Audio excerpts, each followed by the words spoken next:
ನೋಡಿ, ಮಾನ್ಯ ಮುಖ್ಯಮಂತ್ರಿಗಳು ರಾಜ್ಯದಲ್ಲಿ ಕೋವಿಡ್ ಕೇಸಸ್ ಹೆಚ್ಚಾಗ್ತಾ ಇದೆ, ಅದಕ್ಕೆ ಮುನ್ನೆಚ್ಚರಿಕೆ ನಾವು ಏನು ತೆಗೆದುಕೊಳ್ಬೇಕು ಅಂತ ಪೂರ್ವಭಾವಿ ಸಿದ್ಧತಾ ಸಭೆಯನ್ನ ಮಾನ್ಯ ಮುಖ್ಯಮಂತ್ರಿಗಳ ಅಧ್ಯಕ್ಷತೆಯಲ್ಲಿ ಇವತ್ತು ನಡೆದಿದೆ.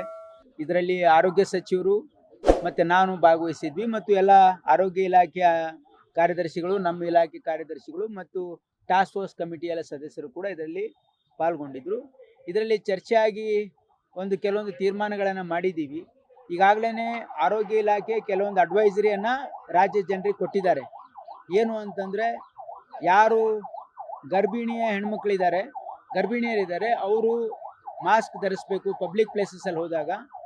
ಆಮೇಲೆ ಯಾರು ಕೋಮಾರ್ಬಿಡಿಟಿ ಇದೆ ಅವರು ಕ್ರೌಡೆಡ್ ಪ್ಲೇಸಸನ್ನು ಅವಾಯ್ಡ್ ಮಾಡಬೇಕು, ಇಲ್ಲಾಂದ್ರೆ ಮಾಸ್ಕ್ ಹಾಕೋಬೇಕು ಅಂತಕ್ಕಂಥದ್ದು ಈಗಾಗಲೇ ನಾವು ಒಂದು ಅಡ್ವೈಸರಿ ಆರೋಗ್ಯ ಇಲಾಖೆಯಿಂದ ಕೊಟ್ಟಿದ್ದೀವಿ. ಜೊತೆಗೆ ಯಾರಿಗೆ ಸಿಂಪ್ಟಮ್ಸ್ ಜಾಸ್ತಿ ಇದೆ, ಸಾರಿ ಕೇಸಸ್ ಇದೆ, ಯಾರಿಗೆ ಕೆಮ್ಮು, ನೆಗಡಿ, ಜ್ವರ ಎಲ್ಲ ಇದೆಯಲ್ಲ, ಅವರು ಟೆಸ್ಟ್ ಮಾಡಿಸ್ಕೊಳ್ಬೇಕು ಅಂತಕ್ಕಂಥದ್ದು ಒಂದು ಅಡ್ವೈಸರನ್ನು ಕೂಡ ಕೊಡಲಾಗಿದೆ.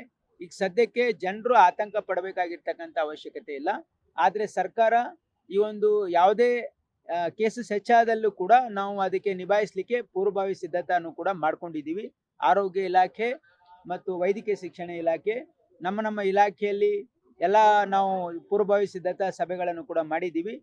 ಸದ್ಯಕ್ಕೆ ಕೇಸಸ್ಸು ಯಾವುದು ಭಾಳ ಸೀರಿಯಸ್ ಆಗಿಲ್ಲ ಅಂತಕ್ಕಂಥದ್ದು ನಮ್ಮ ಗಮನಕ್ಕೆ ಬಂದಿದೆ. ಈಗ ಲಸಿಕೆ ಬಗ್ಗೆನೂ ಕೂಡ ಚರ್ಚೆ ಆಗಿದೆ. ಈಗ ಸದ್ಯಕ್ಕೆ ವರ್ಲ್ಡ್ ಹೆಲ್ತ್ ಆರ್ಗನೈಸೇಷನ್ ಆಗಲಿ ಅಥವಾ ಗೌರ್ಮೆಂಟ್ ಆಫ್ ಇಂಡಿಯಾ ಆಗಲಿ ಇದ್ರ ಬಗ್ಗೆ ಏನೂ ಅಡ್ವೈಸರಿ ಕೊಟ್ಟಿಲ್ಲ ಇನ್ನು. ಹಾಗಾಗಿ ಭಾಳಷ್ಟು ಜನರಿಗೆ ವ್ಯಾಕ್ಸಿನೇಷನ್ ಈಗಾಗಲೇ ಆಗಿರೋದ್ರಿಂದ ಈಗ ಸದ್ಯಕ್ಕೆ ಅದ್ರ ಬಗ್ಗೆ ಏನು ತೀರ್ಮಾನ ಆಗಿಲ್ಲ. ಇಲ್ಲ, ಮಾಸ್ಕ್ ಅಂದರೆ ಯಾರು ಜನದಟ್ಟಣೆ ಇರ್ತಕ್ಕಂಥ ಅಂದರೆ ಕ್ರೌಡೆಡ್ ಪ್ಲೇಸಸ್ ಹೋಗುವಾಗ, ಇದು ಯಾರು ಹಿರಿಯ ನಾಗರಿಕರಿದ್ದಾರೆ, ಯಾರಿಗೆ ಕೋಮಾರ್ಬಿಡಿಟಿ ಇದೆ ಮತ್ತು ಯಾರು ಗರ್ಭಿಣಿ ಹೆಣ್ಮಕ್ಳಿದ್ದಾರೆ ಅವರು ಮಾಸ್ಕ್ ಧರಿಸಬೇಕು ಅಂತಕ್ಕಂಥದ್ದು ಇದೆ.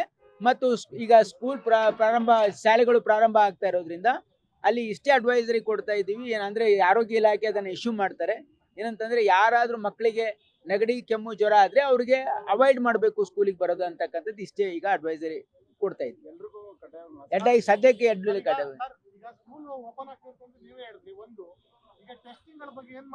ಈಗ ಇಲ್ಲ ನೋಡಿ, ಟೆಸ್ಟಿಂಗಿಗೆ ಈಗಾಗಲೇ ನಾವು ತಯಾರಿ ಮಾಡ್ಕೊಂಡಿದ್ದೀವಿ. ಆಮೇಲೆ ರಾಜ್ಯಾದ್ಯಂತ ಪ್ರೈವೇಟು ಮತ್ತು ಗೌರ್ಮೆಂಟಲ್ಲಿ ಈಗ ಟೆಸ್ಟಿಂಗ್ ಕಿಟ್ಸನ್ನು ಕೂಡ ವ್ಯವಸ್ಥೆ ಈಗಾಗಲೇ ಆರ್ಡರ್ ಪ್ಲೇಸ್ ಮಾಡಿದೆ ಆರೋಗ್ಯ ಇಲಾಖೆ. ಹಾಗಾಗಿ ಟೆಸ್ಟಿಂಗು ಕೂಡ ನಾವು ಸಿದ್ಧತೆ ಮಾಡ್ಕೊಳ್ತಾ ಇದ್ದೀವಿ. ಆದರೆ ಸದ್ಯಕ್ಕೆ ಮಾಸ್ ಟೆಸ್ಟಿಂಗ್ ಮಾಡ್ತಾ ಇಲ್ಲ. ಯಾರು ಸಿವಿಯರ್ ಕೇಸಸ್ ಇದೆ ಅದು ಮಾತ್ರ ಟೆಸ್ಟಿಂಗನ್ನು ಮಾಡ್ತಾ ಇದ್ದೀವಿ. ಮುಂದಿನ ದಿನಗಳಲ್ಲಿ ಸಿಚುವೇಶನ್ ಕೇಸಸ್ ಹೆಚ್ಚಾದರೆ ಅದಕ್ಕೆ ಟೆಸ್ಟಿಂಗ್ ಮಾಡ್ಕೊಳ್ಳೋದಕ್ಕೂ ವ್ಯವಸ್ಥೆ ಮಾಡಿದ್ವಿ. ಅದ್ರ ಬಗ್ಗೆನೂ ಕೂಡ ಈ ಕೇಂದ್ರ ಸರ್ಕಾರ ಯೂಶ್ವಲಿ ಏನಂದರೆ ವಿದೇಶದಿಂದ ಬರೋರಿಗೆ 2% ಮಾಡಬೇಕು ಅಂತಿರುತ್ತೆ. ಆದರೆ ಇನ್ನೂ ಅಡ್ವೈಸರಿ ಕೊಟ್ಟಿಲ್ಲ ಅವರು. ಆದರೆ ನಾವು ಈಗ ಸದ್ಯಕ್ಕೆ ನಾವು ಕೂಡ ಅದನ್ನು ಕಾದು ನೋಡ್ತಾ ಇದ್ದೀವಿ. ಏನಂತಂದರೆ ಕೇಂದ್ರ ಸರ್ಕಾರದ ಏನೇ ಅಡ್ವೈಸರಿ ಬರ್ತದೆ ನೋಡ್ತಾ ಇದ್ದೀವಿ. ಆದಾಗ್ಯೂ ಕೂಡ ನಮ್ದೊಂದು ಇದನ್ನ ಎಸ್ಟಾಬ್ಲಿಷ್ ಮಾಡಬೇಕು ಅಂತಾರಾಷ್ಟ್ರೀಯ ಏರ್ಪೋರ್ಟಲ್ಲಿ ಅಂತಕ್ಕಂಥದ್ದಕ್ಕೆ ಚರ್ಚೆ ಆಗಿದೆ. ಲೇಟೆಸ್ಟ್ ಹಾಗೂ ಇಂಟ್ರೆಸ್ಟಿಂಗ್ ಸುದ್ದಿಗಳಿಗಾಗಿ ಬಾಸ್ ಟಿವಿ ಕನ್ನಡ ಚಾನೆಲ್ನ ಸಬ್ಸ್ಕ್ರೈಬ್ ಮಾಡಿ. ಹಾಗೆಯೇ ಬೆಲ್ ಐಕಾನ್ ಪ್ರೆಸ್ ಮಾಡಿ. ಇದರ ಜೊತೆಗೆ ಫೇಸ್ಬುಕ್, ಇನ್ಸ್ಟಾಗ್ರಾಮ್, ಎಕ್ಸ್ನಲ್ಲೂ ಮಿಸ್ ಮಾಡದೆ ಫಾಲೋ ಮಾಡಿ.